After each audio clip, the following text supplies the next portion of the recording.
Hello everyone, आज पनि एउटा भिडियो लिएर उपस्थित भइसकेको छु। आज चाहिँ अनलाइन सपिङबाट चाहिँ मेरो सानीको लागि चाहिँ फ्लिप प्यान्ट आएको छ अनि म चाहिँ त्यसलाई ओपन गरेर चाहिँ फिट गर्न ट्राई गरिरहेको थिएँ। मैले चाहिँ ड्याडी हामी दुईजना मिलेर फिट गरौँ न भन्दा चाहिँ ड्याडीले चाहिँ कताबाट के फिट गर्ने हामीलाई थाहा हुँदैन। एकचोटि भिडियो हेर्न पाए चाहिँ राम्रोसँग गर्न सकिन्थ्यो, छोड्थ्यो सकिँदैन होला। पछि आएर आफैले गर्छ छोराले भन्छु अनि त्यसपछि मैले चाहिँ होइन ट्राई गरौँ न भनेर ट्राई गरेको त मैले त सकिनँ। नसकेपछि मैले छोडिदिएँ र ड्याडीले म पालो ड्युटी लगाएर सानीलाई खेलाउन थाल्यौँ। अनि आजैदेखि फेरि उसलाई त्यसमा राख्नुपर्ने थियो जुन बामेसरी भनेर हामीले त्यसमा राख्ने भनेर त्यो अर्डर गरेको थियौँ। तर सानी चाहिँ आजैदेखि त्यसमा बस्नुपर्ने ठाउँमा ऊ त उभिन पो थालिलो।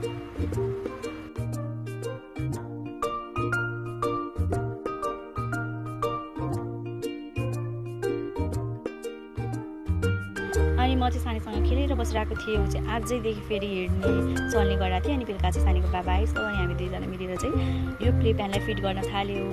अब फिट गरे पनि के गर्ने खेलाउन यति चाहिँ चिप्लेर फेरि त्यसैमा लड्ने भने पनि टेन्सन भइरहेको थियो। अनि यो सानी चाहिँ मजाले खेलिरहेको थिएँ। ड्याडी र मम्मी गएर पारी सानी समाति राख्छ थियो।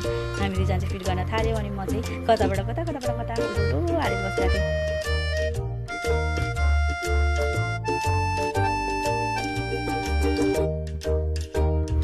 यो सानीको घर हो भन्दै रमाइलो गर्दै हाँस्दै त्यो फिट गर्न थाल्यो।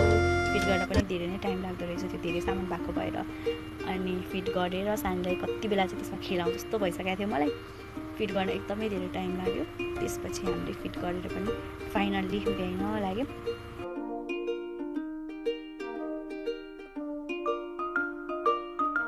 यसरी सबै परिवारसँगै बसेर चाहिँ बच्चा खेलाउँदा सबै साथमा हुँदा चाहिँ एकदमै रमाइलो लाग्ने रहेछ। मलाई पनि आज असाध्यै रमाइलो लागिरहेको थियो।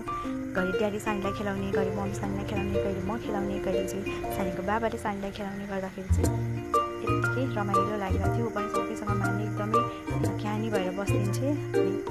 यसरी नै हाम्रो चाहिँ दिनहरू बित्छ सानीलाई लिएर। अनि घरमा पनि एकदम रमाइलो माहौल भएको छ सानी आएदेखिबाट चाहिँ।